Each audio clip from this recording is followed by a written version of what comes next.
नमस्कार बच्चों, मैं हूँ नेहा सक्सेना और स्वागत है आपका हमारे channel home science knowledge by Neha Saxena में।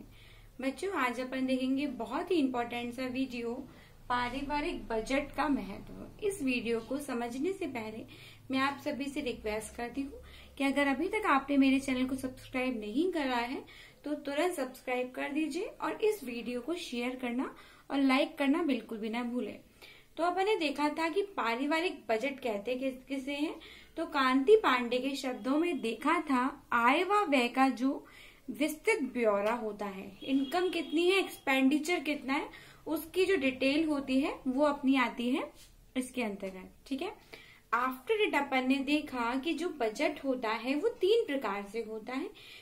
एक संतुलित बजट, इनकम एक्सपेंडिचर बराबर होता है। एक अपना होता है आदर्श बजट, जिसमें आय तो ज्यादा होती है और व्यय कम होता है। और एक घाटे का बजट होता है जिसके अंदर अपनी आय तो कम होती है और व्यय ज्यादा होता है। भाई, आय से ज्यादा व्यय होगा तो घाटा तो होगा ही।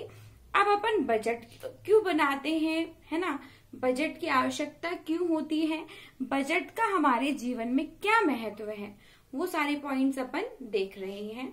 इसमें अपन ने देखा आय व व्यय में संतुलन बना रहता है। इससे आपको पता रहता है कि आपकी इनकम कितनी है और कितना एक्सपेंडिचर हो रहा है, मतलब कितना खर्चा हो रहा है। इन दोनों के बारे में आपको जानकारी प्राप्त होती है। फिर अपन ने देखा आर्थिक लक्ष्य स्पष्ट होता है। आपकी टोटल इनकम कितनी है, फैमिली इनकम, फैमिली मेंबर्स की कितनी इनकम है, तो टोटल आपको उसके बारे में क्या होती है, जानकारी प्राप्त होती है।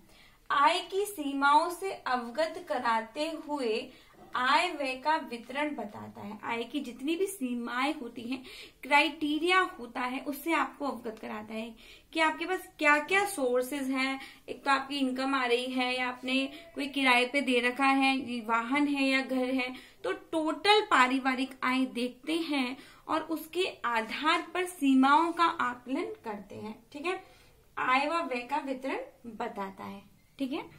फिर आपके बजट से क्या होता है प्यारे बच्चों, त्याग, मितव्यता व सहकारिता की भावना आती है।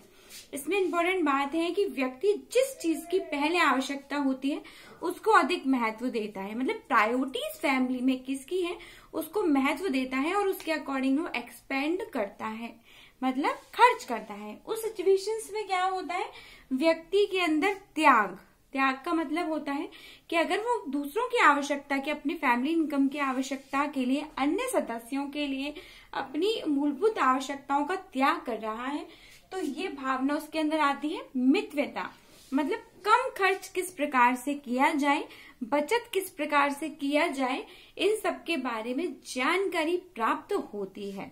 ठीक है। वह सहकारिता मतलब 2 व्यक्तियों के सहयोग से किस प्रकार से काम करा जाता है, उन सब के बारे में ज्ञान प्राप्त होता है। ठीक है। की भावना जागृत होती है। आर्थिक स्थिति को सुदृढ़ बनाती है। इससे साथ साथ जैसे व्यक्ति को पता होता है कि मेरे पास कितनी इनकम है और वो उसके आधार पर ही सेविंग्स करता है, तो आप समझ सकते हैं प्यारे बच्चों कि उस व्यक्ति के अंदर बचत की भावना। अब बचत क्या होता है, आय का वह भाग जो उपभोग व्यय के बाद बचता है। एग्जाम्पल फॉर 10 रुपए थे आपके पास, उसमें से 5 रुपए आपने अपनी उपभोग मतलब किसी भी वस्तु को काम में लेना। ठीक है। और जो काम में लेने वाला व्यक्ति होता है उसे अपन उपभोक्ता कहते हैं। इस पे भी क्वेश्चन आ जाता है एग्जाम में, ये आपको पता होना चाहिए। आर्थिक स्थिति को सुदृढ़ बनाती है, मतलब स्ट्रांग बनाती है, क्योंकि व्यक्ति क्या कर रहा है, व्यक्ति बचत कर रहा है। क्या कर रहा है, बचत कर रहा है। आय का मतलब मान लीजिए 10 रुपए थे, 5 रुपए आपने उपभोग व्यय पे खर्च कर दी। अब 5 रुपए जो आपके पास शेष बच रहे हैं उसको आपने अपनी आय में क्या कर दिया, आपने उसको इकट्ठा कर दिया और इकट्ठे करते करते करते वो आपका बचत बन गया। ठीक है। और भविष्य में जो आवश्यकताएं हुई उनको प्राप्ति के लिए आपने उनको काम में ले लिया। तो आर्थिक स्थिति, मान लीजिए बचत ज्यादा है और खर्च आप कम कर रहे हैं, तो स्वतः ही आपकी आर्थिक स्थिति सुदृढ़ हो जाती है, मतलब अच्छी हो जाती है और जो आवश्यकता है उसके अकॉर्डिंग आप काम कर सकते हैं। तो रिपीटिंग बजट का महत्व आज अपन ने समझा बहुत ही माइन्यूटली से लेवल पे।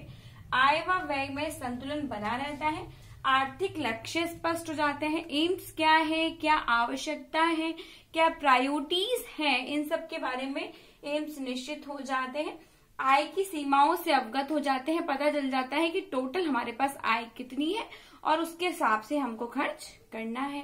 जब तक आप बजट नहीं बनाएंगे, अपने पेपर पेन पे रूपरेखा नहीं बनाएंगे, तब तक आप एक अच्छे प्लान के बारे में नहीं सोच सकते। ठीक है, कराते हुए आय व्यय का वितरण बताता है, त्याग, मित्रता वह सहकारिता की भावना आती है, आर्थिक स्थिति को सुदृढ़ बनाती है। ये था बजट का महत्व कह लीजिए या बजट की आवश्यकता कह लीजिए। संभवतः मैंने पूरा प्रयास किया है आपको समझाने का और उम्मीद है समझ में आया भी होगा। नहीं समझ में आया है तो आप कमेंट करके बता सकते हैं।